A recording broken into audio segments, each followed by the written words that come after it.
Welcome to WestNPeace. I'm locked. Good day. I hope everything's going well in your neck of the woods. I am okay. I'm here, and it's Friday, so what do I have to complain about?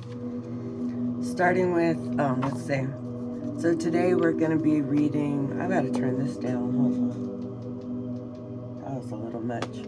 I'll be reading from Genesis 39 and 40. Yesterday, we read from Genesis 39 and 40, Job 31 and 32, and Proverbs 3, 33 through 35. Today is day 22, and we're going to be reading Genesis 41 and 42, Job 33 and 34, and Proverbs 4, 1 through 9. But as always, we're going to start with our little devotional. And today is about Christian unity. As Christians, we tend to draw dividing lines in the church. We separate over doctrinal differences, worship, I can't talk today. I'm gonna drink some coffee and start over. Okay. As Christians, we tend to draw dividing lines in the church. We separate over doctrinal differences, worship preferences, and personal choices. We too often major on the minors and lose sight of Jesus' powerful vision for his church. By drawing these dividing lines, we are turning on our teammates and inhibiting our corporate calling. I pray for these followers, but I'm also praying for all those who will believe in me because of their teaching. Father, I pray that they can be one as you are in me and I am in you. I pray that they can also be one in us. Then the world will believe that you sent me. I have given these people the glory that you have gave to me so that they can be one, just as you and I are one. I will be in them and you will be in me so that they will be completely one. Then the world will know that you sent me and that you loved them just as much as you loved me. John 17, 20 through 23. Strive to walk in unity with your brothers and sisters in Christ. Walk in love with them so that the world will see your love as the evidence of Christ in you. Take time today to read the rest of John 17 and allow Jesus' heart and prayer for the church to become yours. Still too loud. Okay. Now for our Bible readings, we're going to Genesis 41. I thought I did my... So we're reading 41 and 42.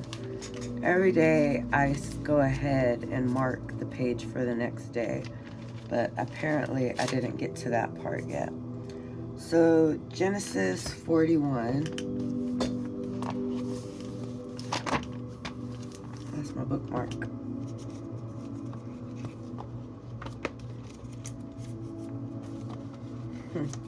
Okay. Genesis 41. Joseph interprets Pharaoh's dream. After 2 whole years, Pharaoh dreamed that he was standing by the Nile, and behold, there came up out... This is an odd angle, isn't it? Sorry. I'm distracted today, apparently. After 2 whole years, Pharaoh dreamed that he was standing by the Nile, and behold, there came up out of the Nile 7 cows, sleek and fat, and they fed in the reed grass. And behold, 7 other cows, gaunt and thin, came up out of the Nile after them, and stood by the other cows on the bank of the Nile. And the gaunt and thin cows ate up the 7 sleek and fat cows. And Pharaoh awoke, and he fell asleep and dreamed of the second time. And behold, 7 ears of grain, plump and good, were growing on one stalk. And behold, after them sprouted 7 ears, thin and blighted by the east wind. And the thin ears swallowed up the 7 plump and full ears. And Pharaoh awoke, and behold, it was a dream. So in the morning his spirit was troubled, and he sent and called for all the magicians of Egypt and all its wise men. And Pharaoh told them his dream, but there was none who could interpret it to Pharaoh. Then the chief butler said to Pharaoh, I remember my faults today, when Pharaoh was angry with his servants and put me and the chief baker in custody in the house of the captain of the guard. We dreamed on the same night, he and I, each having a dream with its own meaning. A young Hebrew was there with us, and a servant of the captain of the guard. And when we told him, he interpreted our dreams to us, giving an interpretation, and each man according to his dream. And as he interpreted to us, so it came to pass. I was restored to my office, and the baker was hanged. Then Pharaoh sent and called Joseph, and they brought him hastily out of the dungeon. And when he had shaved himself and changed his clothes, he came in before Pharaoh.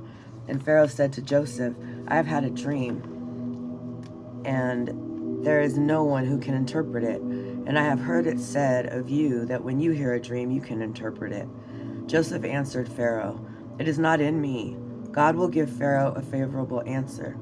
Then Pharaoh said to Joseph, Behold, in my dream I was standing on the banks of the Nile, and the 7 cows fat and sleek came up out of the Nile and fed in the reed grass. And 7 other cows came up after them, poor and very gaunt and thin, such as I had never seen in all the land of Egypt. And the thin and gaunt cows ate up the first 7 fat cows. But when they had eaten them, no one would have known that they had eaten them, for they were still as gaunt as in the beginning. Then I awoke. I also saw in my dream 7 ears growing on one stalk, full and good, and 7 ears withered, thin and blighted by the east wind, sprouted after them. And the thin ears swallowed up the 7 good ears. And I told it to the magicians, but there was no one who could explain it to me. Then Joseph said to Pharaoh, The dream of Pharaoh is one. God has revealed to Pharaoh what he is about to do. The 7 good cows are 7 years, and the 7 good ears are 7 years. The dream is one. The 7 lean and gaunt cows that came up after them are 7 years, and 7 empty years blighted by the east wind are also 7 years of famine. It is as I told Pharaoh. God has shown to Pharaoh what he is about to do. There will come 7 years of great plenty throughout all the land of Egypt, but after them there will arise 7 years of famine, and all the plenty will be forgotten in the land of Egypt, and famine will consume the land, and the plenty will be unknown in the land by reason of that famine which will follow, for it will be very grievous. And in the doubling of Pharaoh's dream, meaning that the thing is fixed by God, and God will shortly bring it to pass. Now therefore let Pharaoh select a man discreet and wise, and set him over the land of Egypt. Let Pharaoh proceed.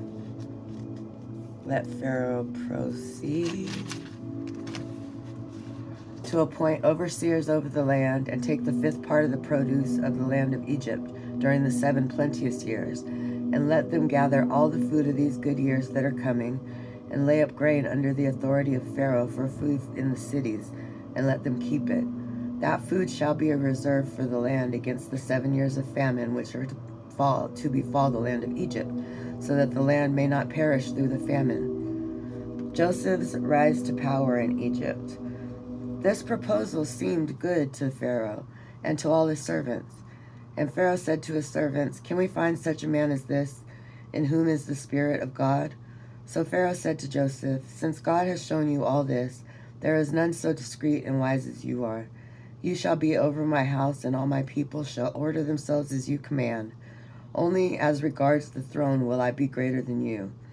And Pharaoh said to Joseph, Behold, I have set you over all the land of Egypt.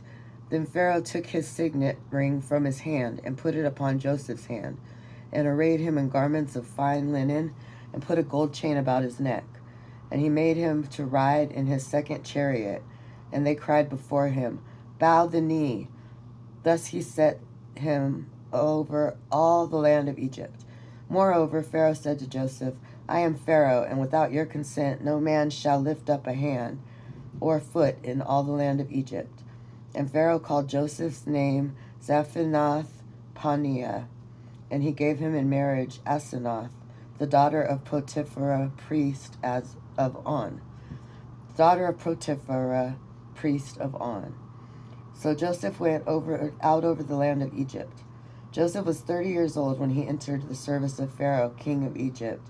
And Joseph went out from the service of Pharaoh, and went through all the land of Egypt during the 7 plenteous years, and the earth brought forth abundantly. And he gathered up all the food of the 7 years when there was plenty in the land of Egypt, and stored up food in the cities. He stored up in every city the foods from the fields around it. And Joseph stored up grain in great abundance, like the sand of the sea, until he ceased to measure it, for it could not be measured.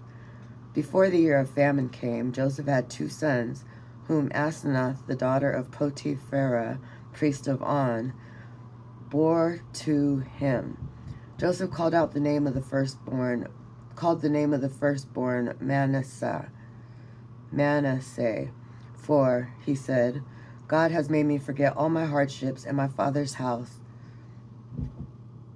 my father's house. The name of the second is called Ephraim, for God has made me fruitful in the land of my affliction. The 7 years of plenty that prevailed on the land of Egypt came to an end, and the 7 years of famine began to come, as Joseph had said. There was famine in all lands, but in the land of Egypt there was bread. When all the land of Egypt was famished, the people cried to Pharaoh for bread. And Pharaoh said to all the Egyptians, "Go unto Joseph, what he says to you do." So when the famine had spread all over the land, Joseph opened up all the storehouses and sold to the Egyptians, for the famine was severe in the land of Egypt. Moreover, all the earth came to Egypt to Joseph to buy grain, because the famine was severe all over earth. Joseph's brothers go to Egypt. Genesis 42.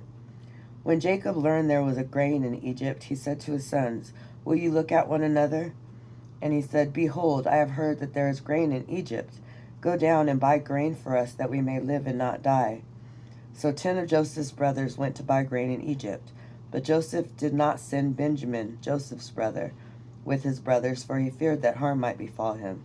Thus the sons of Israel came to buy among the others who came, for the famine was in the land of Canaan. Thus the sons of Israel came to buy among the others who came, for the famine was in the land of Canaan. Now Joseph was the governor over the land. It was who sold to all the people of the land. And Joseph's brothers came and bowed themselves before him with their faces to the ground. Joseph saw his brothers and knew them, but he treated them like strangers and spoke roughly to them.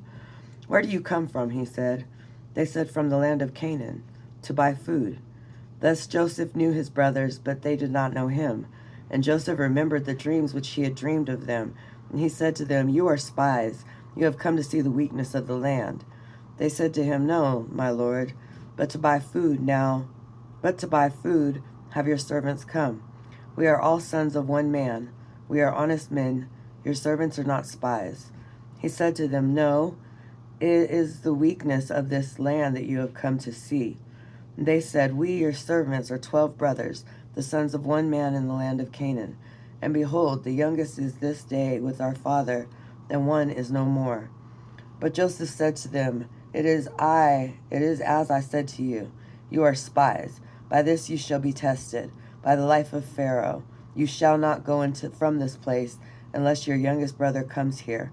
Send one of you and let him bring your brother while you remain in prison, that your words may be tested, whether there is truth in you, or else by the life of Pharaoh, surely you are spies. And he put them all together in prison for 3 days. On the 3rd day Joseph said to them, "Do this and you will live, for I fear God. If you are honest men, let one of your brothers remain confined in your prison, and let the rest go and carry grain for the famine of your households. And bring your youngest brother to me, so your words will be verified, and you shall not die." And they did so. Then they said to one another, "In truth we are guilty concerning our brother, in that we saw the distress of his soul when he begged us, and we would not listen. Therefore this distress comes upon us." And Reuben answered them, "Did I not tell you not to sin against the lad? But you would not listen. So now there comes a reckoning for his blood." They did not know that Joseph understood them, for there was an interpreter between them. Then he turned away from them and wept. And he returned to them and spoke to them. And he took Simeon from them and bound him before their eyes. And Joseph gave orders to fill their bags with grain, and to replace every man's money in his sack, and to give them provisions for the journey. This was done for them. Joseph's brothers returned to Canaan. Genesis 42, verse 26. Then they loaded their donkeys with their grain and departed. And as one of them opened his sack to give his donkey food at the lodging place, he saw his money in the mouth of his sack. And he said to his brothers, "My money has been put back. Here it is in the mouth of my sack." At this their hearts failed them, and they turned trembling to one another, saying, "What is this that God has done to us? That God has done to us?" When they came to Jacob, their father, in the land of Canaan, they told him all that had befallen them, saying, "The man, the Lord of the land, spoke roughly to us, and took us to be spies of the land. But we said to him, 'We are honest men, we are not spies. We are 12 brothers, sons of our father. One is no more, and the youngest is this day with our father in the land of Canaan.' Then the man, the Lord of the land, said to us, 'By this I shall know that you are honest men. Leave one of your brothers with me, and take grain for your famine in your household, and go your way. Bring your youngest brother to me, then I shall know that you're not spies, but honest men, and I will deliver to you your brother, and you shall trade in the land.' As they emptied their sacks, behold, every man's bundle of money was in his sack. And when they and their father saw their bundles of money, they were dismayed. And Jacob their father said to them, 'You have bereaved me, my children. You have bereaved of me, my children. Joseph is no more, and Simeon is no more, and now you would take Benjamin? All this has come upon me.' Then Reuben said to his father, 'Slay my 2 sons if I do not bring him back to you, and put him in my hands. I will bring him back to you.' But he said, 'My son shall not go down with you, for his brother is dead, and he only is left. If harm should befall him on the journey that you are to make, you would bring down my gray hairs with sorrow to Sheol.'" Moving on to Job. We're doing Job 33 and 34.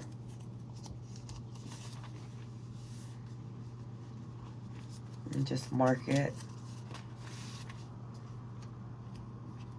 Okay, Job 33. Elihu addresses Job. "But now hear my speech, O Job, and listen to all my words.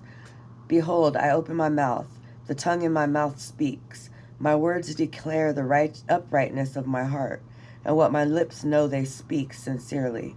The Spirit of God has made me, and the breath of the Almighty gives me life. Answer me if you can. Set your words in order before me. Take your stand. Behold, I am toward God as you are. I too was formed from a piece of clay. Behold, no fear of me need terrify you. My pressure will not be heavy upon you. Surely you have spoken in my hearing, and I have heard the sound of your words. You say, 'I am clean without transgressions. I am pure, and there is no iniquity in me.'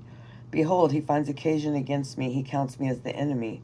He puts my feet in the stocks and watches all my paths. And watches all my paths. Behold, in this you are not right. I will answer you. God is greater than in man. Why do you contend against him, saying, 'He will answer none of my words'? For God speaks in one way and in 2, though man does not perceive it.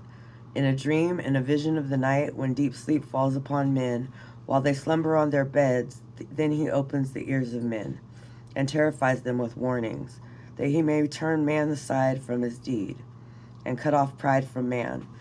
He keeps back his soul from the pit.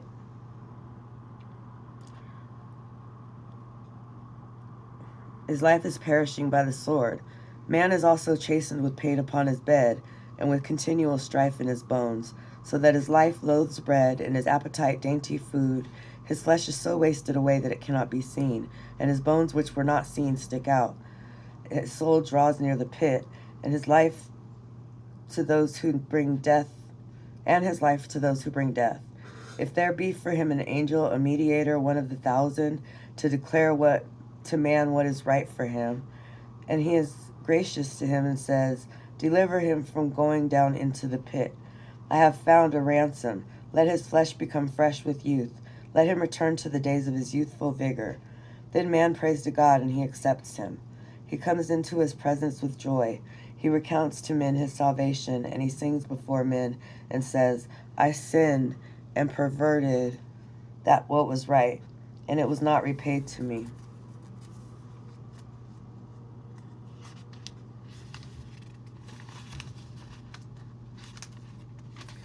He has redeemed my soul from going down into the pit, and my life shall see the light. Behold, God does all these things twice, 3 times with a man, to bring him back his soul from the pit, that he may see the light of life. Give heed, O Job, listen to me. Be silent, and I will speak. You have anything to say, answer me. Speak, for I desire to justify you. If not, listen to me. Be silent, and I will teach you wisdom. Job 34. Elihu proclaims God's justice.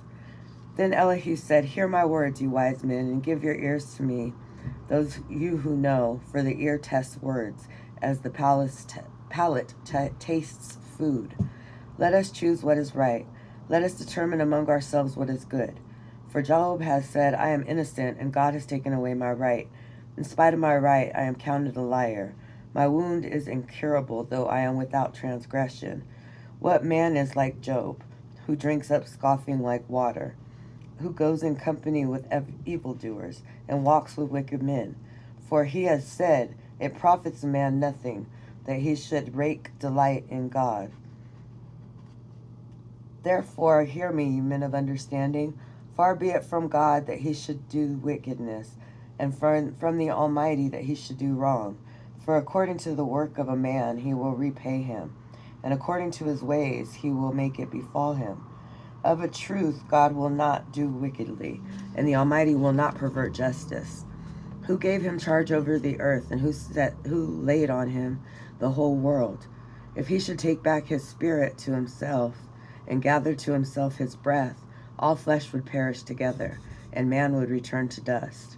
If you have understanding, hear this. Listen to what I say. Shall one who hates justice govern? Will you condemn him who is righteous and mighty, who says to a king, worthless one, to nobles, wicked man? Who show no partiality to princes, nor regards the rich more than the poor, for they are all the work of his hands? In a moment they die. At midnight the people are shaken and pass away, and the mighty are taken away by no human hand. For his eyes are upon the ways of a man, and he sees all his steps. There is no gloom or deep darkness where evildoers may hide themselves, for he has not appointed a time for any man to go before God in judgment. He shatters the mighty without investigation, and sets others in their place. Thus, knowing their works, he overturns them in the night, and they are crushed. He strikes them for their wickedness in the sight of men, because they turned aside from following him, and had no regards for any of his ways. So that they caused the cry of the poor to come to him, and he heard the cry of the afflicted. When he is quiet, who can condemn?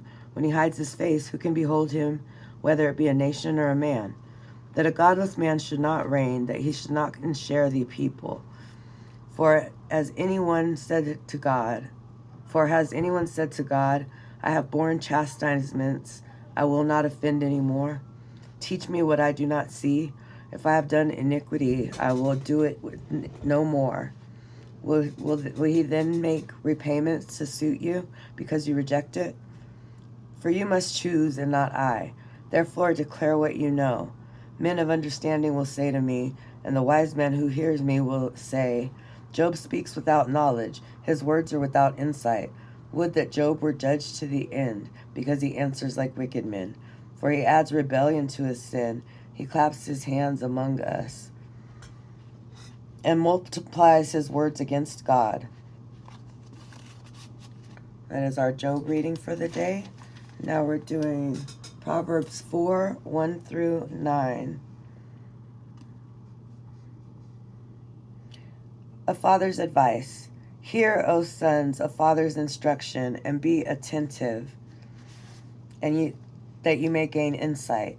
For I give you good precepts. Do not forsake my teaching.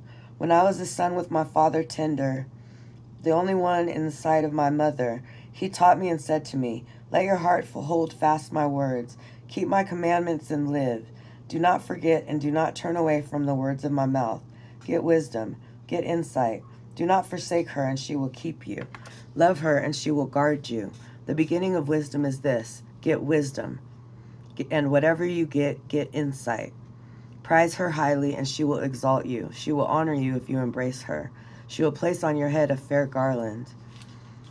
She will bestow on you a beautiful crown. Okay, moving on to our companion. Day 22.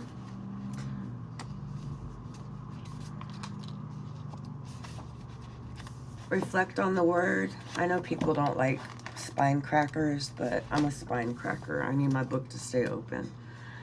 In the book of Genesis, we're reflecting on the word.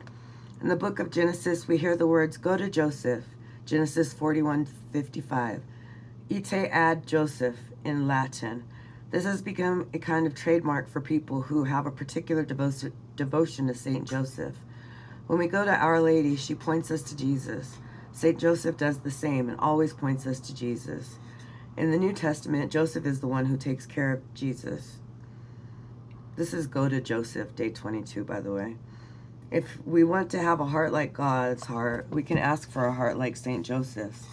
Joseph, the son of Jacob in the Old Testament, also has a heart like God's, a faithful heart. He has opportunities to rebel and sin, but he chooses to remain faithful to God. No matter what we are going through, we are called to remain faithful to God. We can go to Saint Joseph and ask for his intercession. We can ask him to take us to Jesus. Take it to prayer. Father in heaven, we thank you for your word. We thank you for your gift. We thank you for revealing your heart to us as you reveal yourself to us always, constantly. Through this journey of Catholic Bible in a year, we ask that you continue to lift up our minds and hearts as you reveal your mind and your heart to us. In Jesus' name we pray, amen. Dive deeper. As you learn about the Old Testament, Joseph, seek to learn more about the New Testament, Joseph, as well. In 2020, Pope Francis wrote an apostolic letter on Saint Joseph, Patris Corde, which is available in English and is a great place to start. I know everybody's not Catholic or a practicing organized religion. This is a very easy to read Bible, and as I said in the beginning, I'm very interested in hearing the stories firsthand for myself and not interpreting it through somebody else's lens, because I've been told scriptures and, had the Bible quoted to me before, but you only get a small section of what's going on. You don't get the whole story. So what I'm doing here is reading the Bible firsthand so that I can have a knowledge of the stories and the messages and what was, in the Bible, instead of just listening to somebody tell me. So thank you for being here for day 22. Tomorrow on day 23, we're going to be reading Genesis 43 and 44, Job 35 and 36, and Proverbs 4:10 through 19. I will see y'all in the next one. Locked out.